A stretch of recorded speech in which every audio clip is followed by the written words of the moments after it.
Today, me and this handsome boy right here are gonna show you how to be painting paint. That doesn't sound right now, does it? Maybe I should have mentioned it is wall paint that we'll be painting. Because what makes an elephant the size of a house even scarier, you ask? That's right, a tribal tattoo. Now without further ado, let's get painting. To get started, we first apply a base coat of Doombull Brown. I went with the same pattern as I did on the trunk of the Mumak, which I had already painted.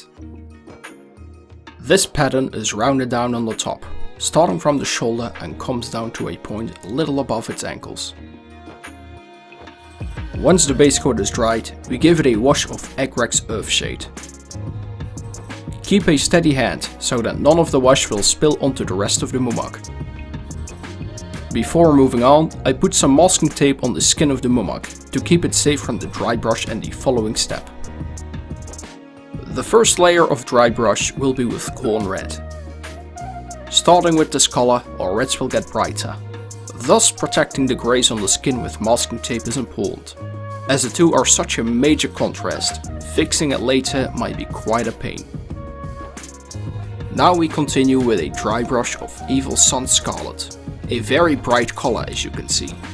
This color will really make it pop out a lot more and is also a big difference to the reds used on the Howdah, which we'll paint in a different video. For the final dry brush, we use Wild Rider Red. This will be a subtle highlight to the Evil Sunz Scarlet. To make the colors feel more like a whole and look like actual paint, I dampen my brush so that the paint will spread out a bit easier, blending it all together. Apply it as if it were a dry brush, however, just with a damp brush instead. Now it is time for the symbolry, painted with Abaddon Black. Before I started painting them, I drew them out on some paper first, and then picked the ones that I liked best. These symbols were both from my own imagination as well as some inspiration I found in games, the movies, and the work of fellow hobbyists. One symbol I really wanted to paint was the Millennium Eye from the Yu-Gi-Oh card game, as I am a big fan of it. For those of you interested, I even run a second YouTube channel dedicated to just trading cards. Not only was the Millennium Eye a nice Easter egg to add, but I felt like it would fit in well with Harald due to the Arabic feel that they both have.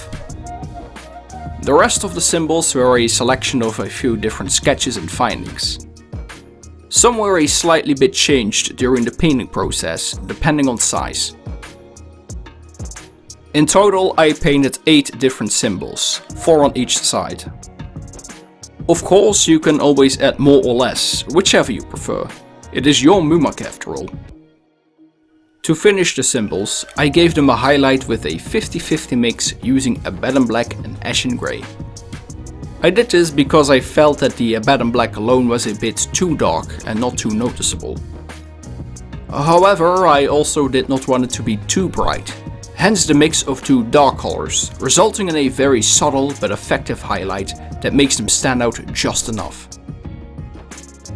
And there we go, the wall paint is now finished, as is my Mumak hill, ready to wreak havoc on the forces of good.